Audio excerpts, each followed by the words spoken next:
اگر فرض کیا جائے کہ ایک بہت ہی اہم فٹ بال میچ ہو رہا ہے، شور شرابہ، ہزاروں کا کراؤڈ. بالکل وہی ماحول، کھلاڑی میدان میں ہیں اور اچانک ایک کھلاڑی دوسرے پر بہت ہی سنگین قسم کا فاؤل کر دیتا ہے۔ اچھا. اب ریفری بھاگتا ہوا آتا ہے، اپنی جیب میں ہاتھ ڈالتا ہے ریڈ کارڈ نکالنے کے لیے۔ اور اسے احساس ہوتا ہے کہ کارڈ ہے ہی نہیں. اسے احساس ہوتا ہے کہ اس کے پاس تو ریڈ کارڈ دکھانے کا اختیار ہی نہیں ہے، وہ صرف یلو کارڈ دکھا سکتا ہے۔ اوہ واو، یہ تو بڑا عجیب مسئلہ ہو گیا ہے نا؟ اب ایسی صورت میں کیا ہوگا؟ کیا میچ وہیں عجیب و غریب طریقے سے ختم ہو جائے گا؟ یا وہ کسی اور ریفری کو بلائے گا جس کے پاس اس سے زیادہ طاقت ہو؟ ظاہر ہے نظام کو چلانے کے لیے کسی بڑے اختیار والے کو آنا پڑے گا۔ اور بالکل ایسے ہی حالات ہمارے قانونی نظام میں خصوصاً عدالتوں کے اندر روزانہ پیدا ہوتے ہیں۔ آج کے اس تحقیقی جائزے میں ہم کوڈ آف کرمنل پروسیجر 1898 کے چیپٹر یعنی چیپٹر 24 ہاں اسی کے ان پوشیدہ صفحات کو کھولنے والے ہیں جو اس عدالتی رنگ منچ کی اصل سکرپٹ ہیں۔ یہ وہ قوانین ہیں جو بتاتے ہیں کہ جب نظام پھنسنے لگے تو انصاف کا پہیہ کیسے گھومتا رہتا ہے۔ ٹھیک ہے، آئیے اسے سمجھنے کی کوشش کرتے ہیں۔ یہاں جو بات سب سے زیادہ حیران کن ہے وہ یہ ہے کہ قانون بنانے والوں نے ایک صدی سے بھی پہلے اس بات کا باقاعدہ تصور کر لیا تھا کہ ججز بھی آخر انسان ہیں۔ صحیح۔ اور ان کی طاقت کی بھی ایک حد ہوتی ہے۔ اگر ہم سیکشن 346، 347 اور خصوصاً 349 کا مطالعہ کریں تو قانون کی یہ گہری سوچ واضح ہو جاتی ہے۔ بالکل ایگزیکٹلی۔ اب فرض کریں عدالت میں ایک میجسٹریٹ بیٹھا ہے، کیس چل رہا ہے، گواہیاں ہو رہی ہیں۔ اب یہاں ایک اہم بنیادی بات سمجھنا ضروری ہے۔ ہر میجسٹریٹ کے پاس ہر سزا دینے کا اختیار نہیں ہوتا، یعنی ان کے درجے ہوتے ہیں۔ ہاں، جیسے ایک تیسرے درجے کا یعنی تھرڈ کلاس میجسٹریٹ جو ہوتا ہے اس کی سزا سنانے کی طاقت صرف چند مہینوں کی قید تک محدود ہوتی ہے۔ دوسرے درجے کا میجسٹریٹ تھوڑی زیادہ سزا دے سکتا ہے۔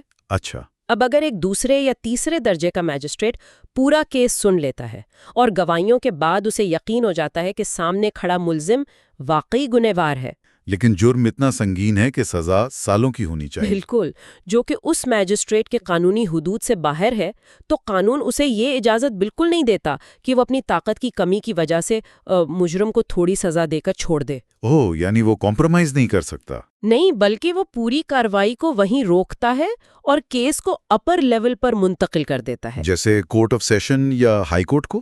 ہاں، یا کسی پہلے درجے کے یعنی فرسٹ کلاس میجسٹریٹ کو بھیج دیتا ہے۔ یہ پوائنٹ اس لیے بہت اہمیت کا حامل ہے کیونکہ یہ ظاہر کرتا ہے کہ قانونی نظام میں خامیوں کو دور کرنے کے لیے پہلے سے ہی سیفٹی ویلوز موجود ہیں۔ بہت اچھی مثال دی آپ نے سیفٹی ویلو والی۔ جیسے ایک پریشر کوکر میں سیفٹی ویلو ہوتا ہے نا تاکہ وہ پھٹ نہ جائے، بالکل ویسے ہی قانون میں یہ راستے اس لیے رکھے گئے ہیں تاکہ جج کی محدود طاقت کی وجہ سے انصاف کے معیار پر کوئی سمجھوتا نہ ہو۔ صحیح بات ہے۔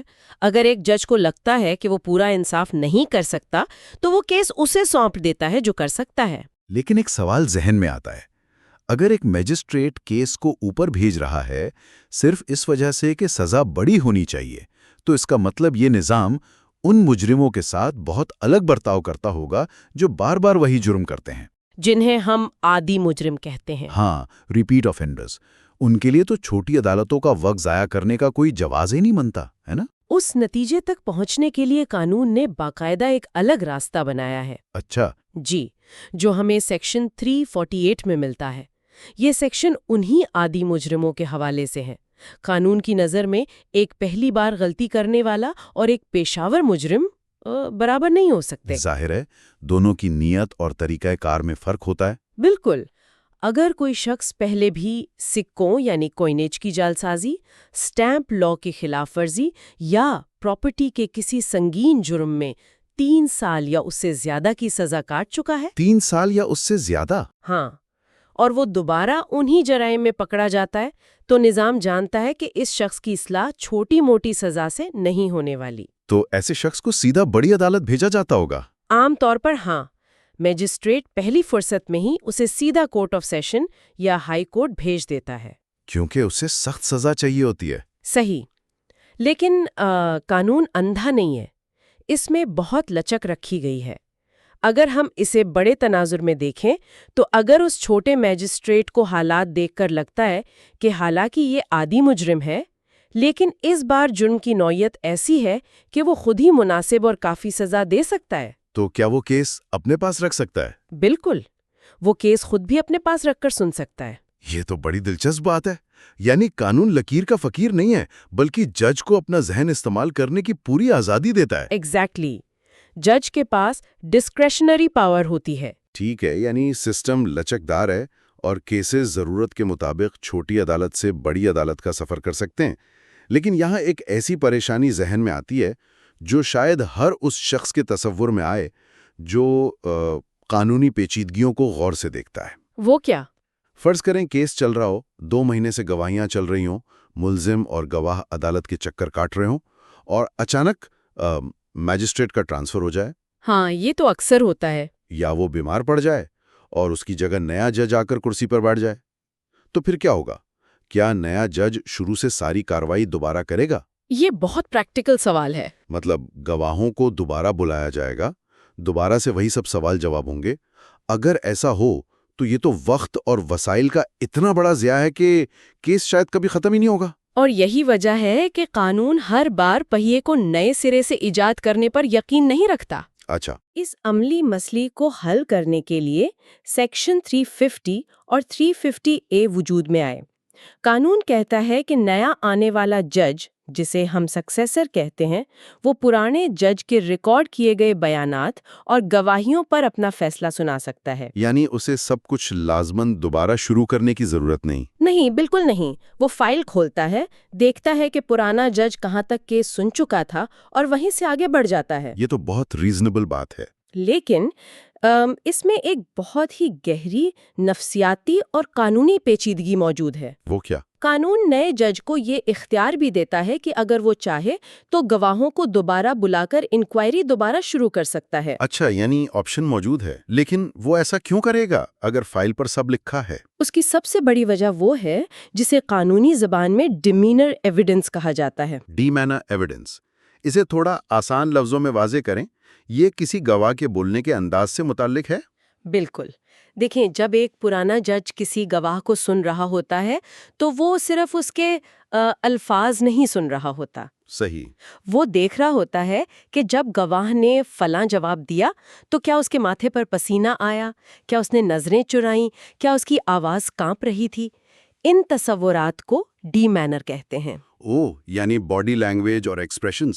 ہاں، اب مسئلہ یہ ہے کہ جب فائل ٹائپ ہو کر نئے جج کے سامنے آتی ہے تو اس پر بس لکھا ہوتا ہے میں وہاں نہیں تھا۔ کاغذ پر تو یہ بہت اعتماد بھرا جملہ لگتا ہے۔ ایگزیکٹلی، لیکن پرانے جج نے دیکھا تھا کہ یہ بولتے وقت گواہ بری طرح ہچکچا رہا تھا۔ نیا جج وہ ہچکچاہٹ فائل میں نہیں پڑھ سکتا۔ واقعی؟